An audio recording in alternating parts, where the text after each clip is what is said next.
to Andrew Broussard Watercolors. Today I have a painting in front of me that I started yesterday. This is a quarter sheet of Stonehenge Aqua. I painted wet and wet, and about 20 minutes into the painting I just didn't have the energy anymore. And to be honest, I feel like I just don't have the energy today. I'm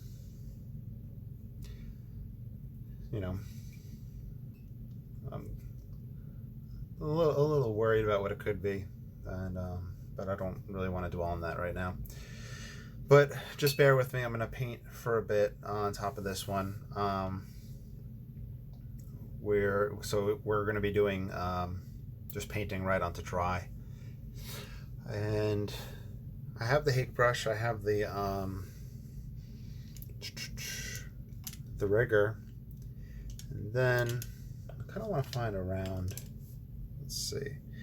We got that silver black velvet, so maybe I'll utilize this one. So this is not the way I usually paint, but like I said yesterday, I got lost energy very quickly painting, so it's just a different approach. And this is going to be kind of inspired by the Hudson River Valley painters' traditional mountain water scene. So here I'm taking raw sienna, and I'm just, I guess, essentially just putting a wash on. This is usually outside of the realm of how I usually paint, and I apologize if I repeat myself at all, but I think this will be interesting and informative. So we'll see how far we get with this one, and then if I need to stop, we'll just do a part 3 either later on or tomorrow. So I'm kind of just wetting this whole area with this raw sienna. I think a part of me is concerned about potentially having those weird cauliflower edges. I don't know if that'd be the word for it, but just those weird edges that'll take place in some spots whenever you're doing kind of a wash over dry. But we'll just have fun.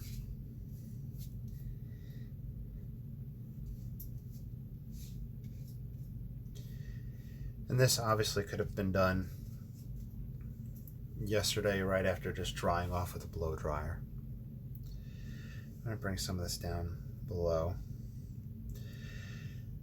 I put a little bit of gouache, white gouache, on my gouache, a little portable palette for it that I utilize whenever, if I'm watercoloring and want to utilize that.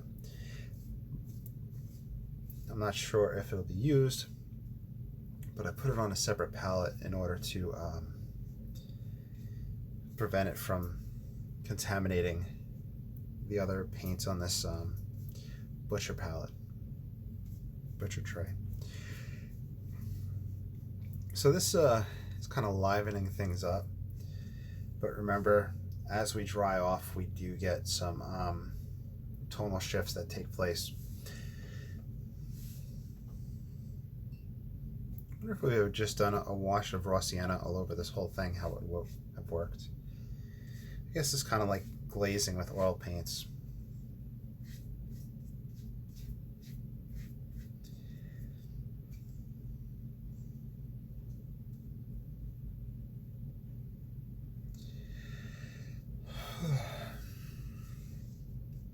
So the only area I didn't really wet was in here. While we have this wet and wet, let's get ultramarine, Venetian red, so that's my go-to purple. I guess it's kind of like a cool purple that'll recede, and I'm going to lay that in as a reflection of these mountains. I'm going to put the mountains in a little bit darker in a bit, but I'm just going to put these guys.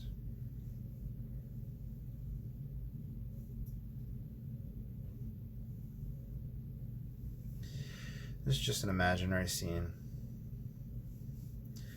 I'm live streaming this. I'll get up in a bit to check and see if anybody's commenting. Now I'm going to use a little bit burnt umber in this for the closer areas. The reason I'm using burnt umber is with mountain ranges themselves, you can use that purple combination, and then as they get closer, you can use burnt umber there. So I'm just using the same concept with reflections. Okay.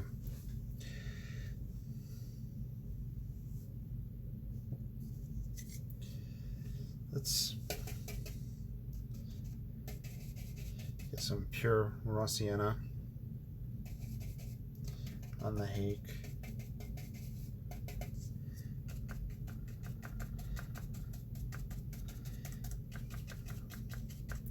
To add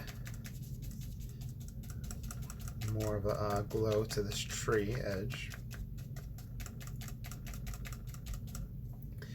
You might even grab some alizarin crimson for that as well.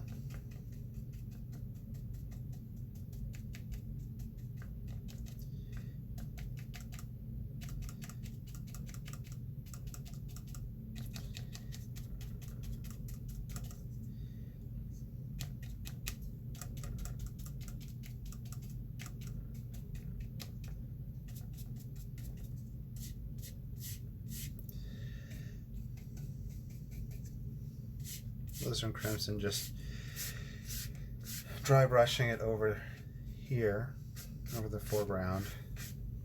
It's just gonna darken it up some.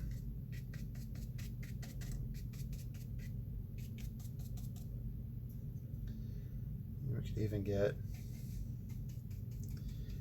ultramarine. And why don't I grab burnt umber? That's a good go-to dark. A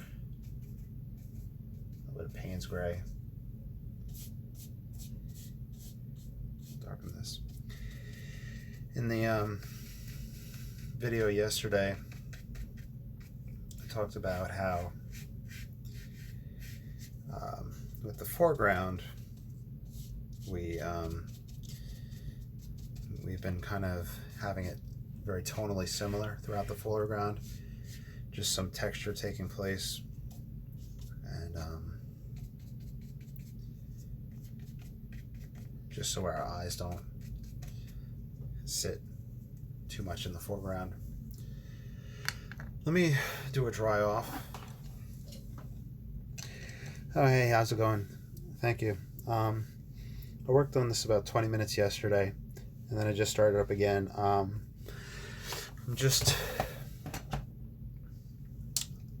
I'm out of energy, and I'm not gonna lie, like the chest has been tight lately. So let me do a dry off real quick, and then we're gonna look at the mountains.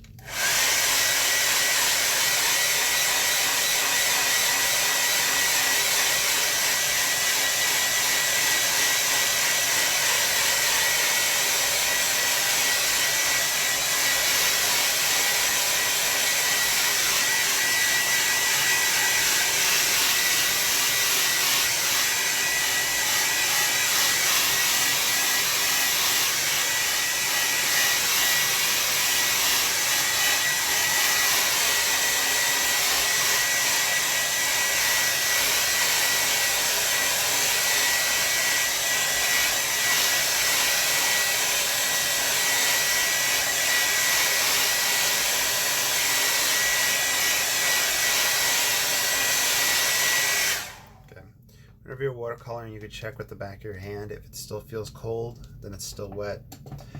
So far, all we did was take our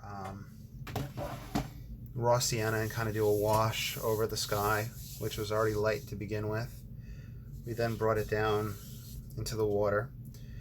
We did a little bit of ultramarine with the Venetian red, which gives you a receding purple.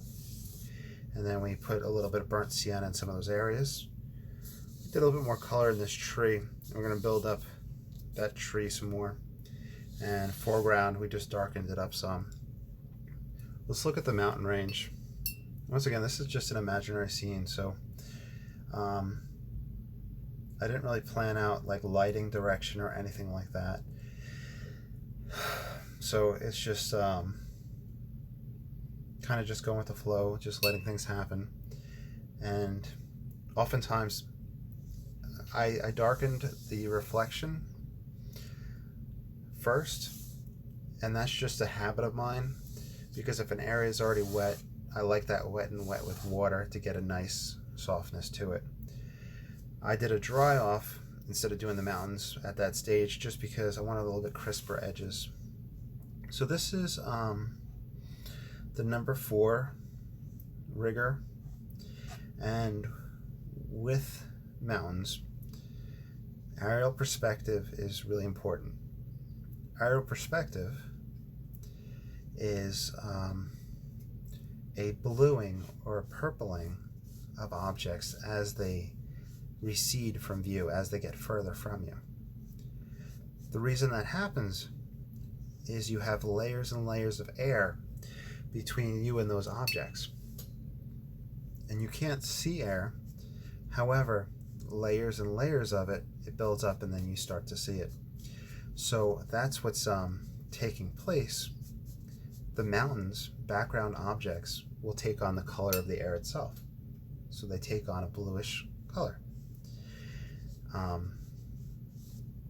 Another way to think about it, and this is one way that I read about in one book, is that as you get further from you, you lose your yellows, and then you lose your reds, and then you go purple, blue. So this is a further back mountain range right here. So I'm lightening the tone, and I'm using just more of a blue wash to do that. Just a very gentle wash, and it'll just give the idea that this one's sitting behind this mountain right here. Since this guy's closer, you can mix a burnt sienna into that, and you can get areas to pop, especially the lower edge of it, because you could think, okay, there's a hill that could be closer in that region. Play around with the contour. You don't want just whoop for a mountain. You want your ups and downs, your ins and outs. I'm leaving a very gentle line of white right there, or light from the paper. The reason I'm doing that, I genuinely am not sure what causes that effect, but I see it a lot in landscape paintings from the 1800s, and those guys really know what they're doing, and it has something to do with just the way light is reflecting and whatnot. I personally just don't know what that effect is called yet. So I'm just gonna look at this mountain here. And then if we're still wet here, which maybe in another video I might continue on this one, in a bit I might just get too burnt out. And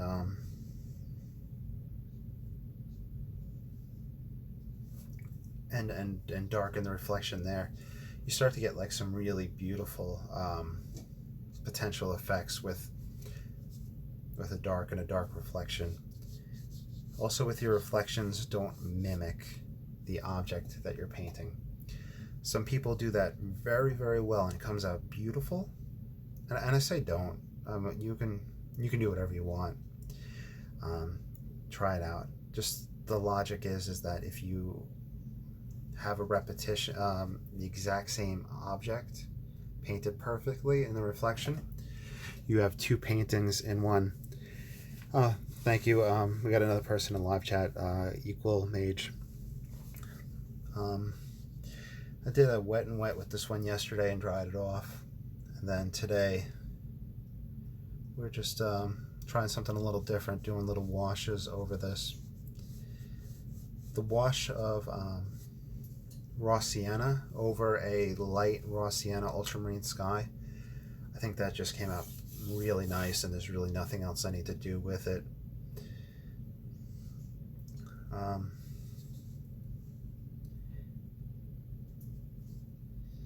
Here's that line right there.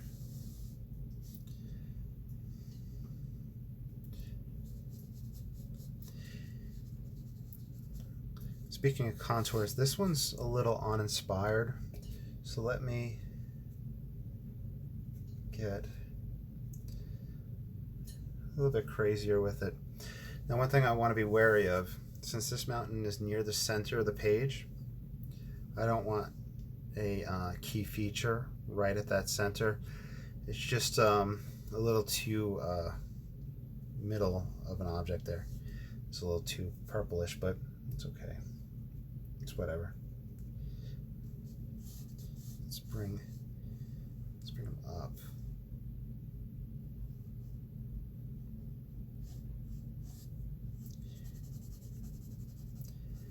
Then we can use this darker value for shadowed areas on this mountain.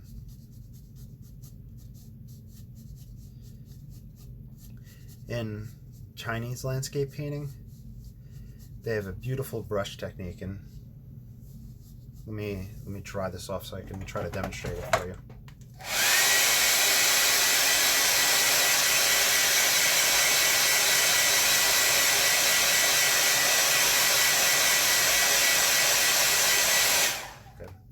So in Chinese landscape painting, they have a stroke called like an axe stroke. Really take it on the side, dry brush down.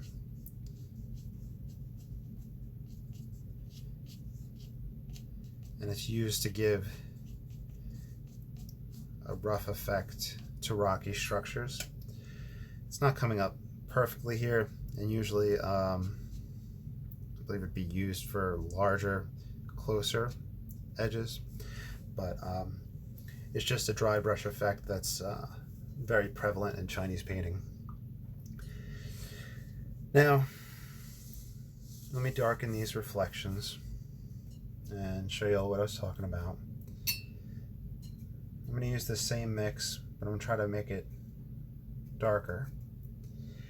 A rule of thumb that you'll often hear with water reflections is, if the object is light, make the reflection darker. If the object is dark, make the reflection lighter. So this might be too purple. We'll see. Okay. So there's that reflection for that close guy right there.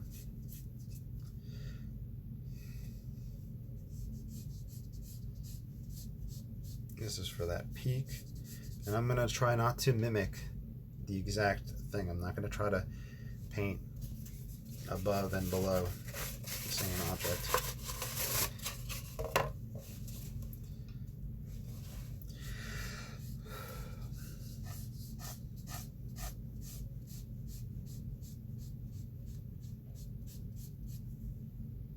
Let's try to lighten up a little bit for here.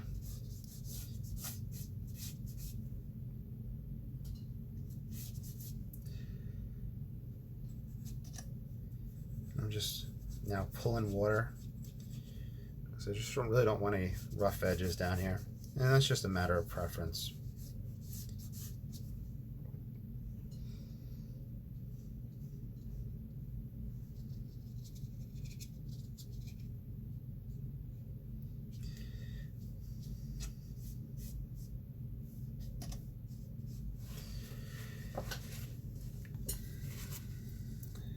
How'd the painting of the girl go? Oh, I stopped it at that. I haven't continued working on it. That was gouache, and I don't know if you caught the beginning of this. I just really haven't had much energy the past few days, so it's kind of just sitting there right now. I might go back to it we'll see.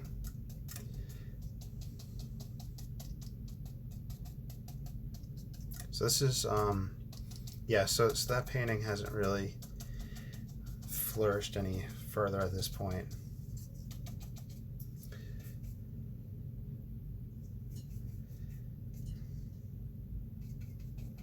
Alizarin.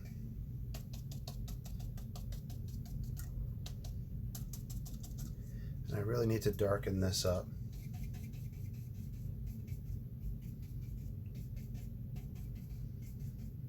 So my kind of go-to dark is ultramarine and burnt umber and Payne's gray. I really don't, I know this is going to sound lazy, but I really don't have too much of color plans. Like, I'll talk about receding color with aerial perspective, but then things like this, I'll just say I just need it to be dark, and I'll kind of just mix on the palette.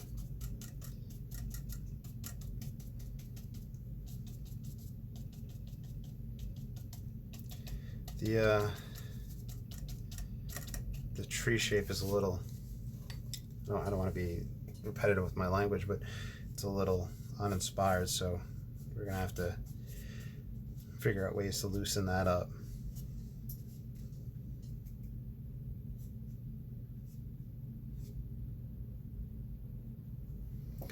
Did actually have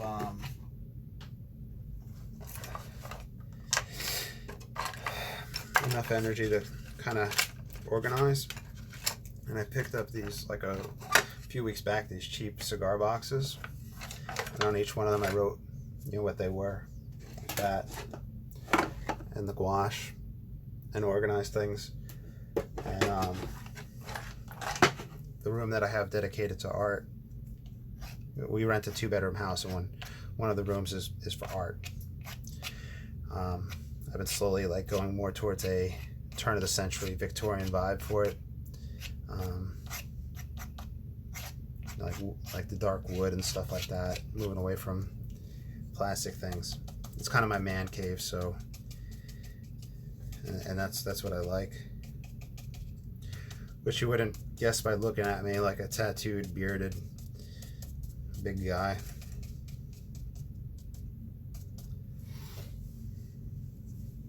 Let's see.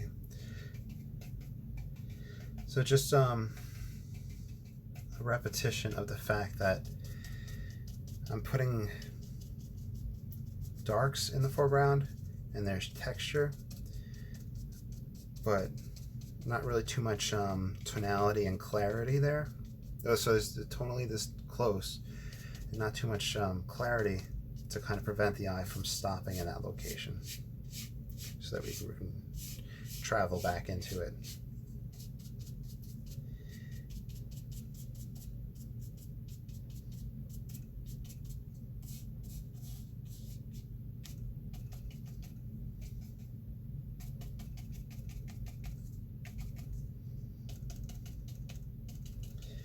So one thing, and this is just a made-up composition, the darker reflection here was meant to prevent the eye from coming off the page here. These trees are meant to go off that way, prevent it from going off that way.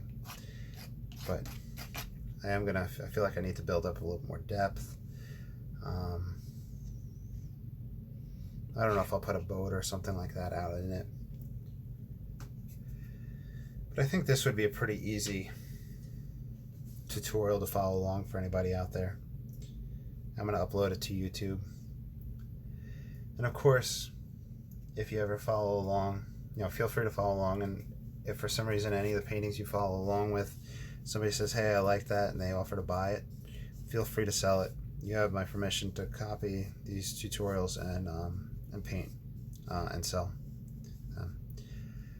At the end of the day, the whole purpose of these is to kind of encourage people to paint. It also helps me get my name out there and whatnot. But I just enjoy, I guess I'm a talker.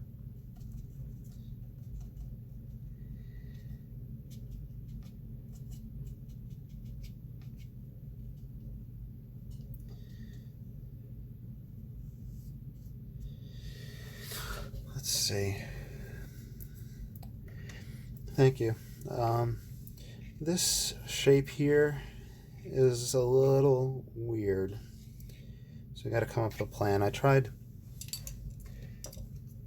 my easy go-to of just starting to texturize stuff like I was talking about, but we may have to do a separate tree coming up in this region. We could have a tree coming from here and up, and that'll set that one back, and then we won't be too concerned about that shape.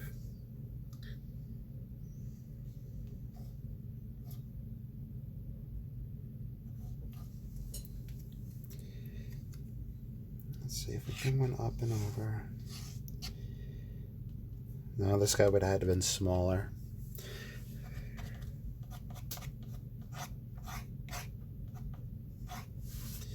We could add a little counter change in here.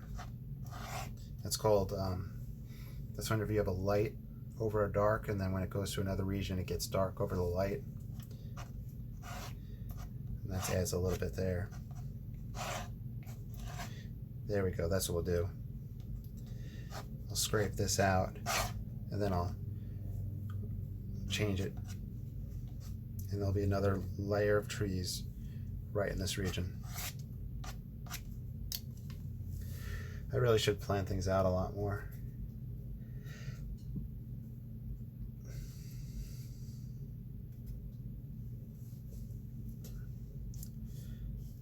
But I kind of just, I guess, stream of consciousness paint.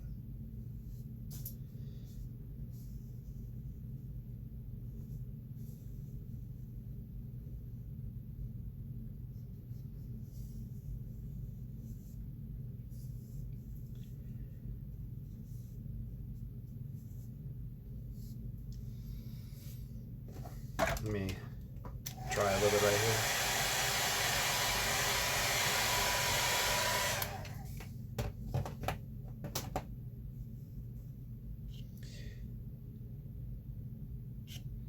Okay, so we have these guys that now create another layer. Hey, how's it going, Soup Master? No, it's totally fine. I haven't really been streaming too much. It's cool if you missed them, but I appreciate you being here. And thank you. Let's grab sap green. I haven't used sap green in a while. And what we'll do is, and this might just throw things in a completely opposite direction,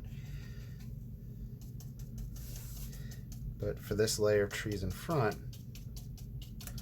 we'll change their, I guess the word would be chroma, their color.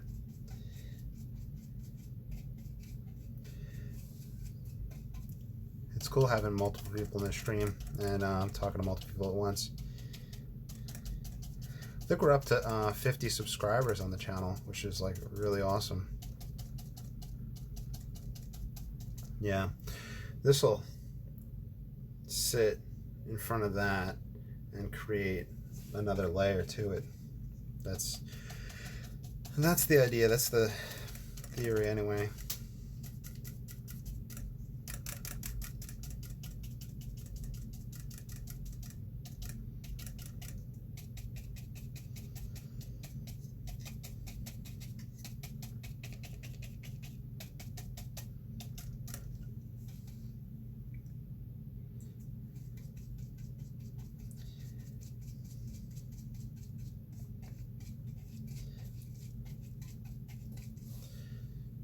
So,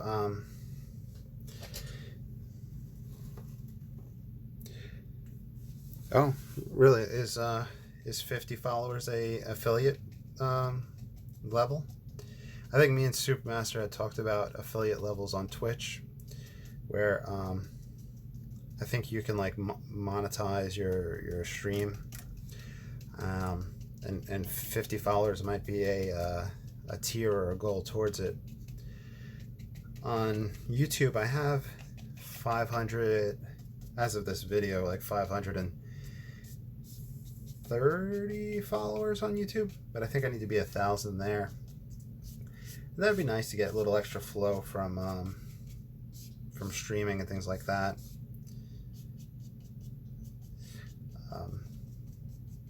I don't know if I told you all the story of the gouache. I think I told the story while I was painting the portrait of the girl, how I've been organizing, cleaning up this art room, and I think I accidentally threw away like easily $60 worth of gouache, which was just like 5 tubes, but it was like the tubes that I used for portrait painting, the Zorn palette, which I needed, so I had to order them again. But that hurt. But I mean, you know, stuff happens in life, and it's whatever. Okay, so this is the sap green on top. We're gonna have to see how it dries and how it pushes this back, but I think I do want to feed some Payne's gray into some areas for some variation, so that it isn't just flat green. I think there is a color called green olive or green gold, which eventually I want to get, and that would be very pretty, I think, on these edges.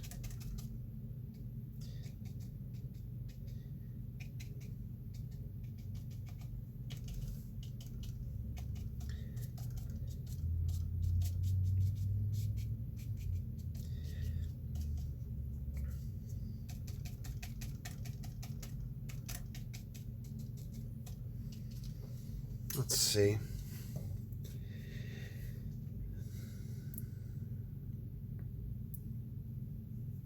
Now you only need 3 viewers. As an affiliate, you can also add channel points, like viewers can pay for them and get them for viewing. Yeah, it's like, is that what those bits are? And then you guys can like use them to interact and whatnot.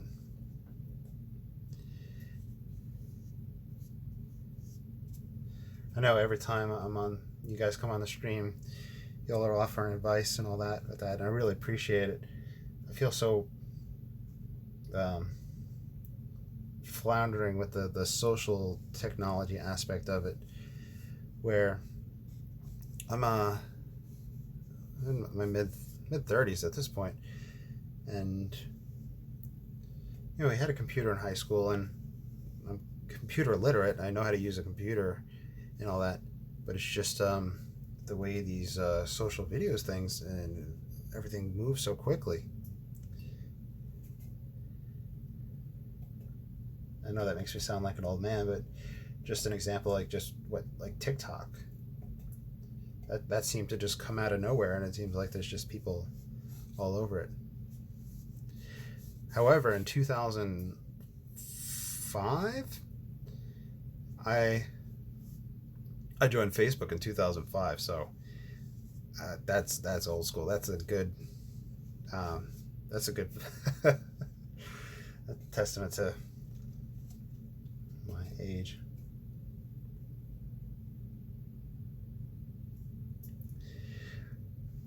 That came out pretty cool right there, with the green set in front of these receding trees. For those that wind up painting and following along, some people will watch the video all the way through and then follow. And what you want to pay attention to here is the lightening, how it lightens up when we painted that, and then we painted a little bit darker, and that darker, and when we dry, it is going to lighten some. But we want to have darker for the one sitting on top. We also want it to start at a slightly lower point than the other point. So that's just little hints of perspective that take place. The same concept happens in areas right here. And I'll accentuate that for you all. Just grab some burnt umber, and yeah, so that's the ultramarine, burnt umber, and Venetian red. Also, if you're following along, you don't have to use Venetian red. You could use light red oxide. They're both the same pigment, just different kind of way they're cooked and created. So I can bring this down here.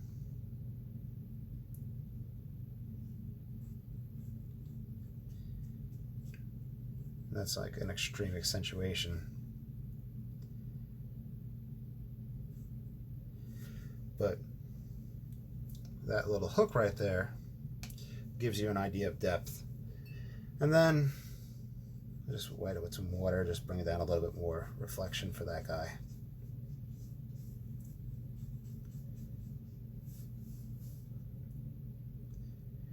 So just little things like that will change the direction. I joined, yeah, I'm going to look into 1 bit equals 1 penny. Bits are real money. I'm just looking through the channel conversation just so I can catch up. Okay, so on Twitch, there's these things called bits that represent real money. 1 bit represents 1 penny. But viewers only when you become an affiliate. Okay, so that's good to know. Equal age, you're. You joined Facebook when you were in middle school? Was that like what, over 8 years ago? Then Soup Master, you never joined Facebook? I might be just too young for that. Facebook Facebook was I'll since you guys are younger than me and you guys haven't been around for the history of Facebook. With Facebook, they used to have this thing, and you could post on people's walls right now and all that. Back in the day, it used to be literally a text box that you would click. Like if I went to your Facebook page, I would click that text box, and I could write anything on it and edit anything on that text box, and you would have no idea who did it. It was just like this literal wall that people are just writing on. You could log in to somebody else's, see something that I wrote, not knowing that I wrote it. It could be anybody, and you could then in turn just go around and erase that and write something else or add on to it. It was a very weird concept, and it had started for people in like college, and you would join it for the college you're in just to meet other people that that went to your college, and you could meet people from your dorm, from your floor, etc. And I made some good friends that way. But yeah, that was Facebook. I'm gonna add a bit of a closer element along this mountain range.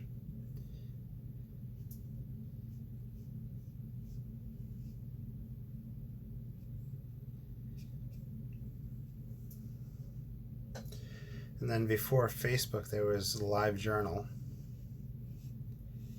And then I don't know if that's still around. There was MySpace, but I never really got into MySpace. With water elements here, we can dry brush for texture if we want. May have overdone it a little bit, but it's all good. Feed in some darks. Give the illusion of trees.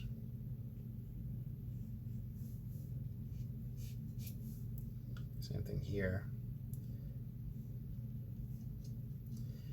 There's an amazing painter that I don't know if he does only pay videos, but I was watching a little like sample video, and it was Herman Peckel, P-E-K-E-L, and he had just such loose expressive marks like this for the whole painting, at least in the little video.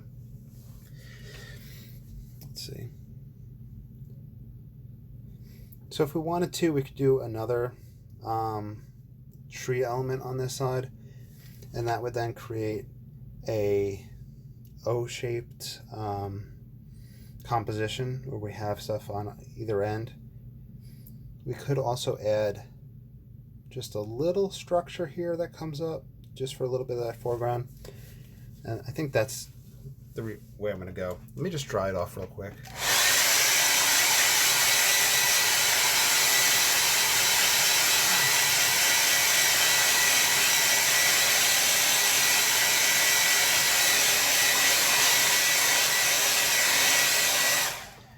so it's not a complete dry off, but it was just so I don't get too much bleeding taking place. Now, compositionally, if I put something in this way, we need to prevent the eye from going off. So I want to come up, but I don't want to come in too much.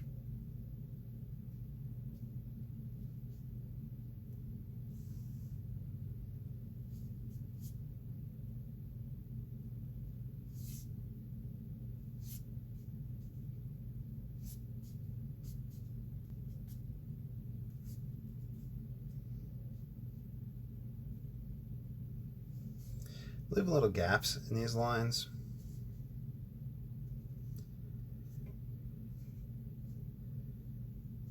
The reason being, I'm going to put a little bit of foliage texture between them. Now, foliage texture wise, I can dot if I want. You can use earth tones like the siennas and all that if you want to give the idea of dead leaves. Or you could take the hake brush, and since it's such a small object, you'd want to use just kind of like the corner of it.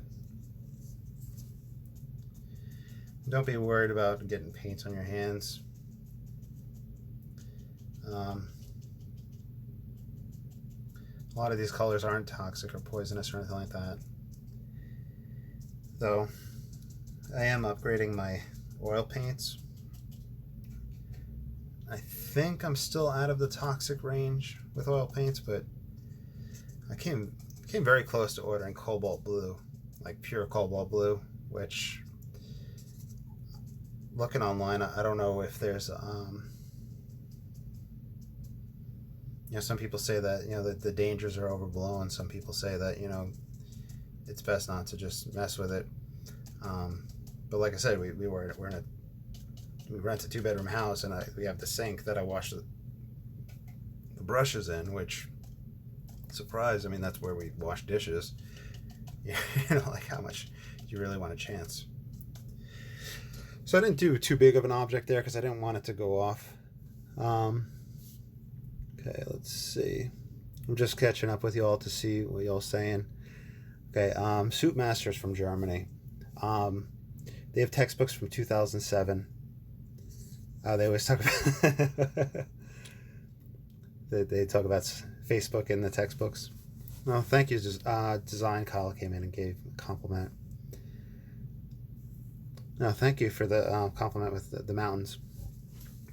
The mountains themselves, like I said, is the aerial perspective. It's that recession. It's the purple tone. And you think about like songs and they talk about purple mountains or Blue Ridge Mountains, things like that. I think they're just literally referring to the what happens when you see something from a distance. I'm just adding a little overgrowth texture along this edge. And we could do that amongst here too. I always find this a very cool element when you can see trees and then you can see a little bit behind it. If we were doing like realistic painting, there's really interesting lighting effects that take place. And I try to incorporate a little bit where we have lighter around the outside edges and darker around the outside. But we would start having that happen with a lot of those trunks.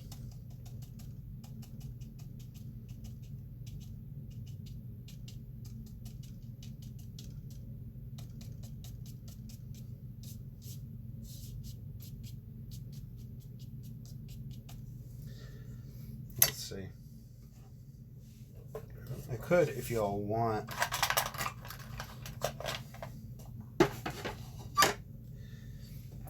now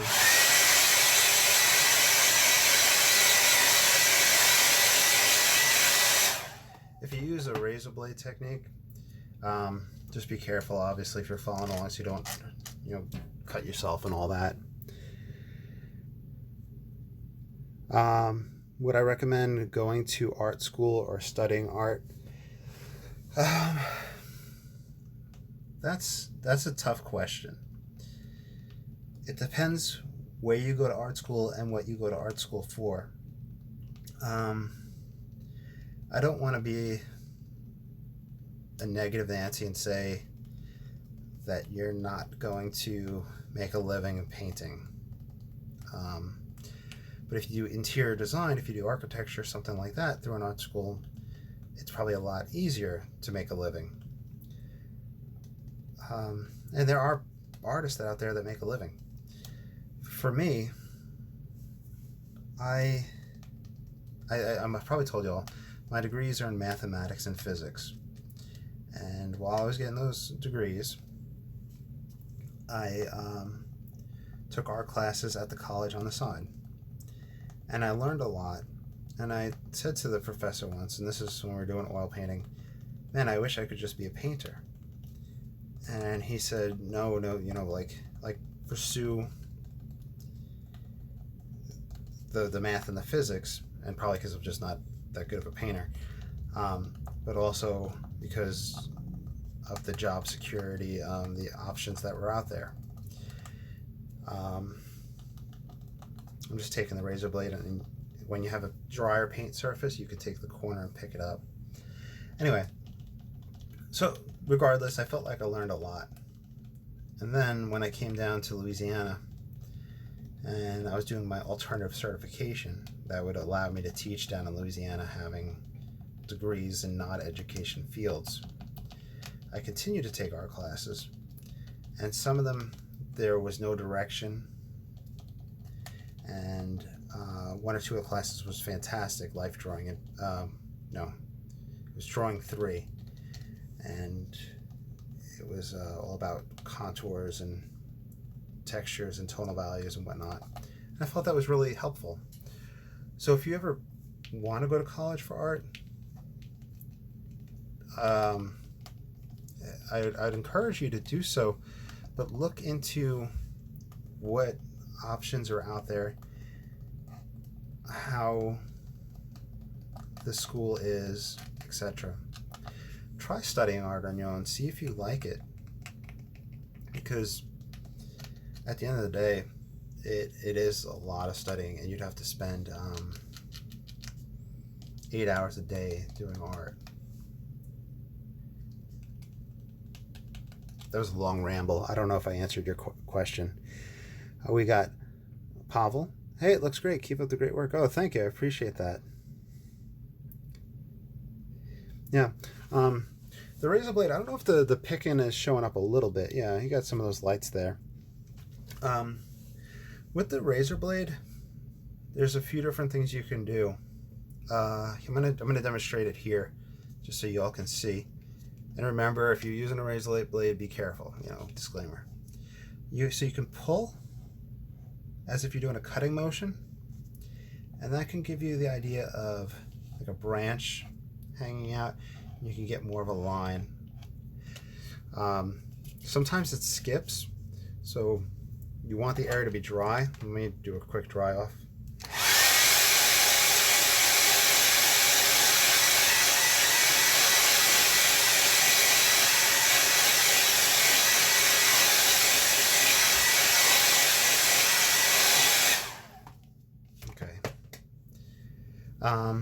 So if I pull it, and this might be too old of a razor blade, but if I pull and then I do a quite slight push against the direction of the line, I can usually get a straighter cut, or cuts into the paper.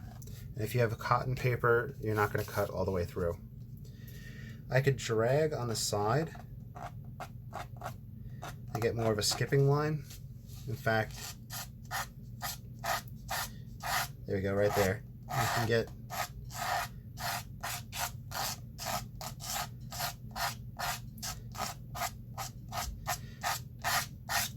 that light effect on the water, which can be achieved by taking a brush and doing dry brush and letting the lines show through it, or you can pull up in this fashion. There's a lot of different ways to achieve here.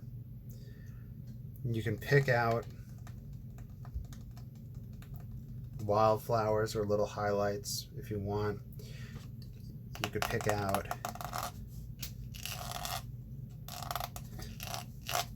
along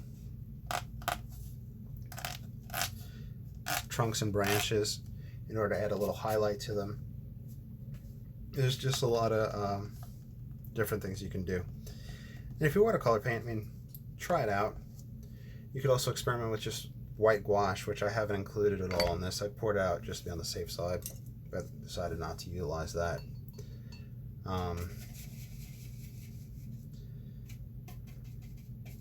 Yeah, that's the fun thing about watercolors, that there's just so much stuff you can do with it. So many different little textural techniques. I'm just laying some more darks. This is going to dry lighter than it appears in the video, and it's just for like a very subtle effect.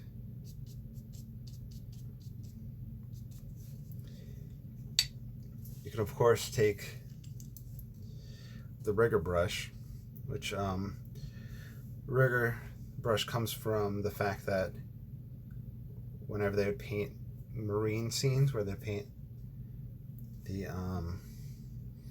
boats, this is the brush that they would use to paint all the rope and whatnot that was holding everything up.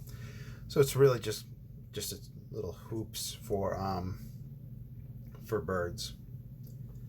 You can go crazy. You can do different birds. You can just do side views and all that. I don't have a. I have an extra piece.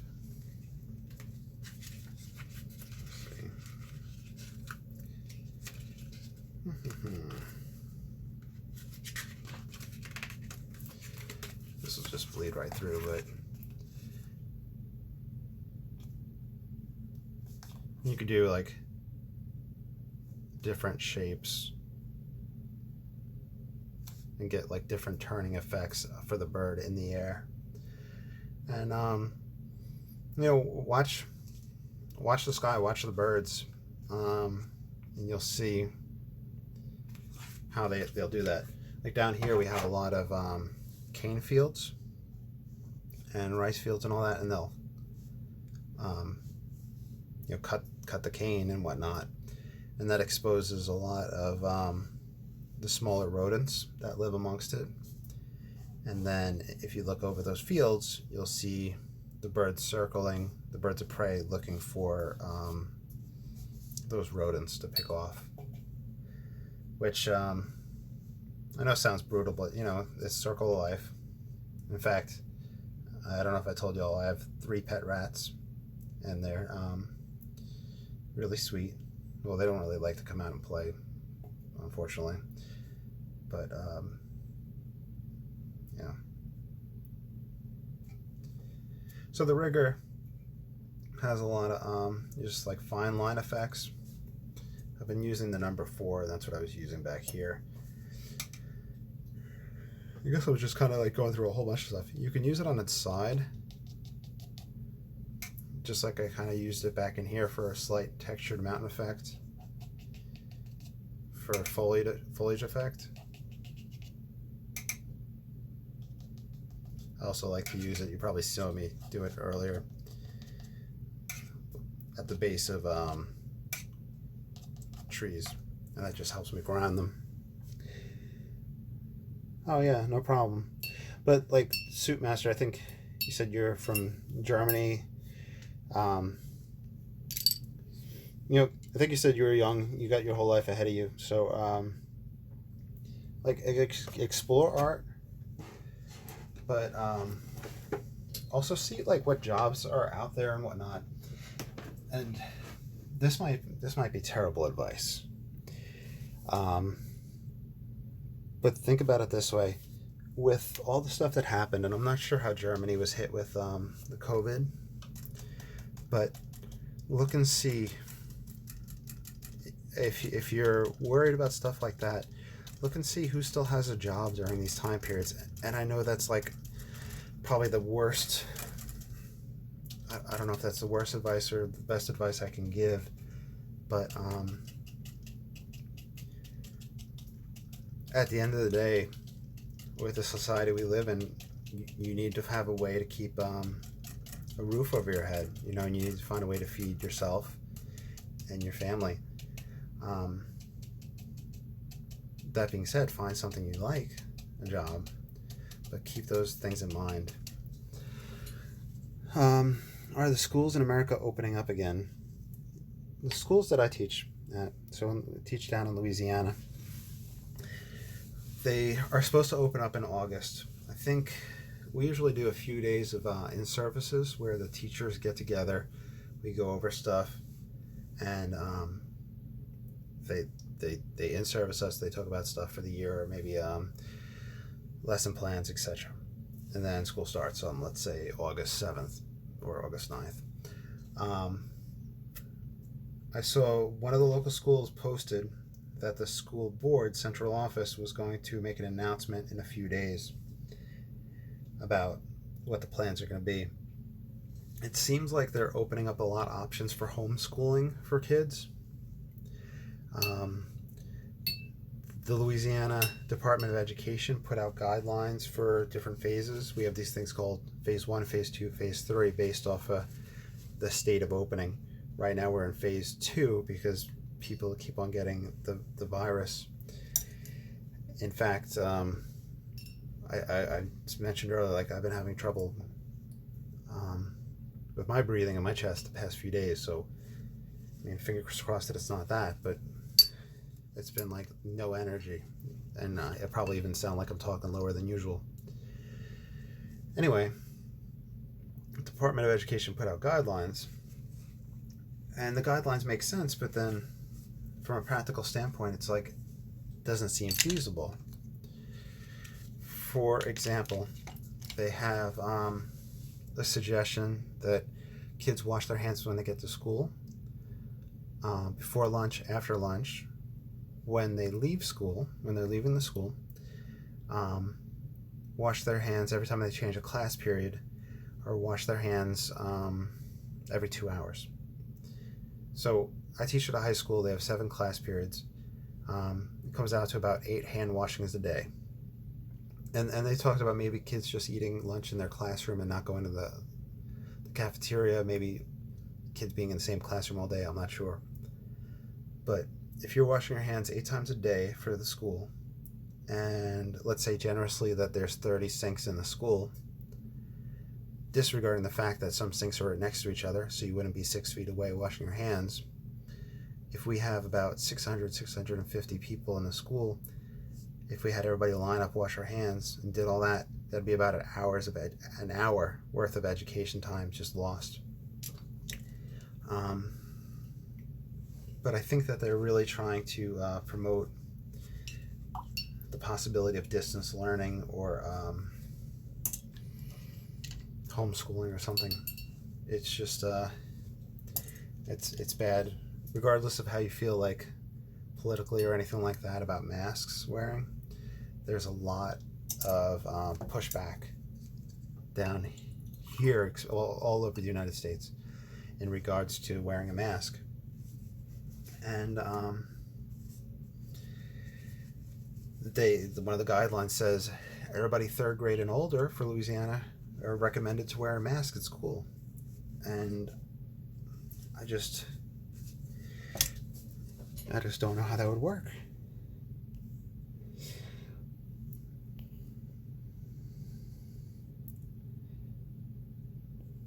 Germany wasn't hit hard by COVID. That's good.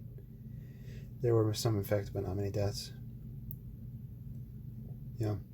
Is school in Germany, is that all year round?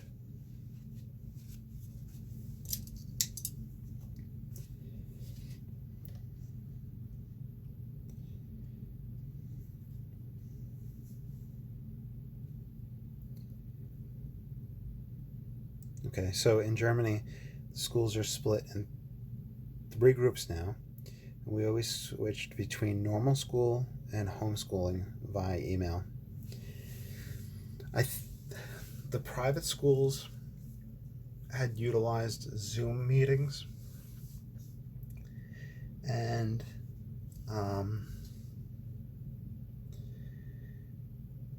I think California, Los Angeles, places like that were trying to do Zoom meetings or online schooling, but it just came out of nowhere doing that. And I think there was a lot of difficulty there was a lot of kids that didn't log on, didn't do their work, and even from private schools.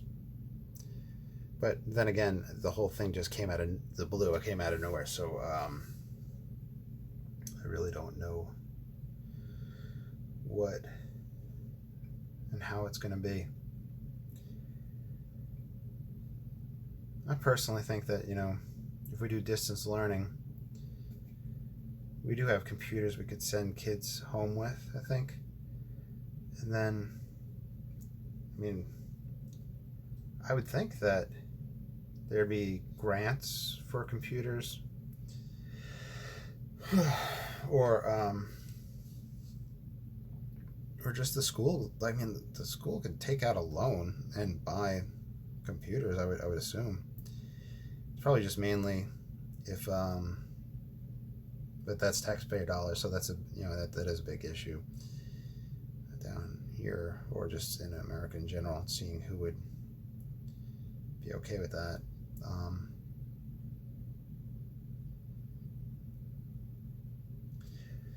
I don't know. It's just, I guess we got to just play it by ear and see what happens. Just adding a little bit of elements right along this edge while I talk to y'all. In a few minutes I'll probably log off and we'll see what we're gonna do for dinner.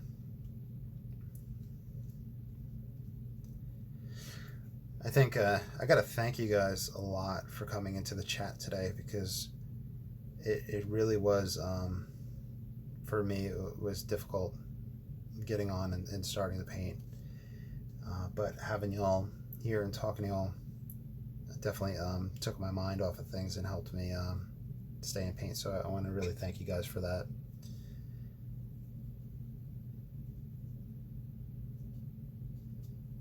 Say little elements. In Germany, they have summer holidays 6 to 7 weeks, and Easter holidays 2 weeks for Easter. That's awesome.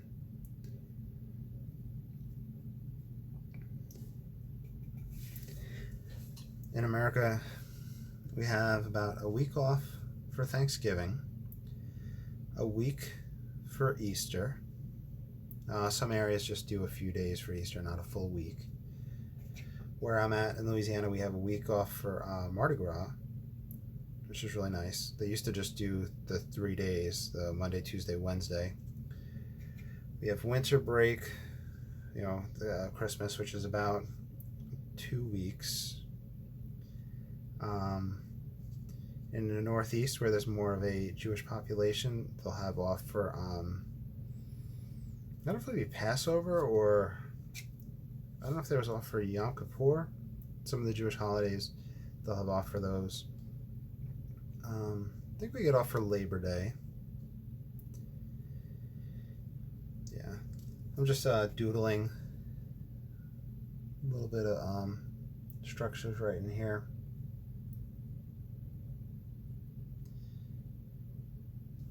We do get a lot of time off, which is nice.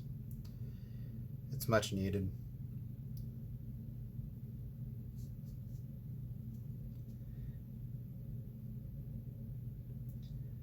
But if we do go back in school in August, I'll have officially had a 5-month break, 5-month vacation.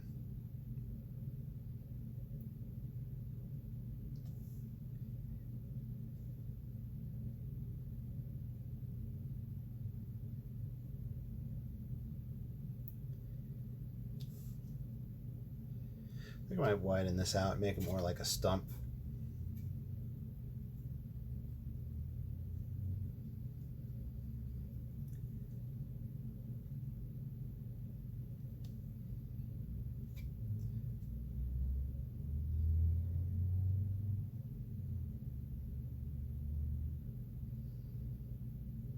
Kind of like one of those stumps, and you have like the tree growth coming out of the stump. I always wondered how that worked, where you have something that's like cut down to the ground like a big tree, and then there's little stumps coming out of it. In fact, on the Facebook page, the Ron Ranson Disciples, that I'm a admin on. One of the moderators, I'm a moderator. One of the admins is I think a renowned like tree specialist, like goes around and like helps save trees that are dying, or figures out what disease they have. I'll have to ask him about that, the stumps with those little things growing out. But all right, everybody, I'm gonna log off. I really appreciate y'all coming in and coming on and talking and watching. I'm gonna upload this to YouTube, and if you see this on there, like, subscribe, follow.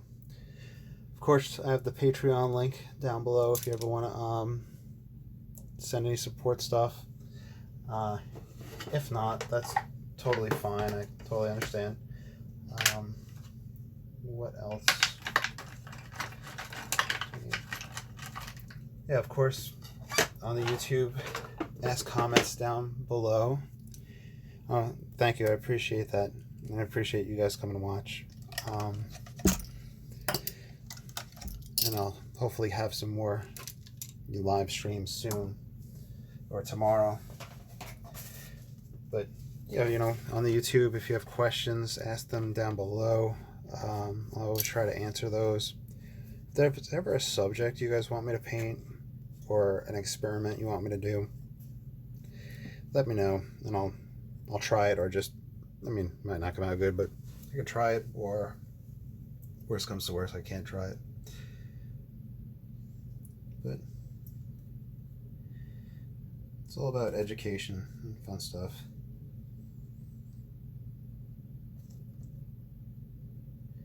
Those of you youngins out there unsure what to do with your lives, you have the whole world ahead of you, but start planning now. No, that was silly. I'm sorry.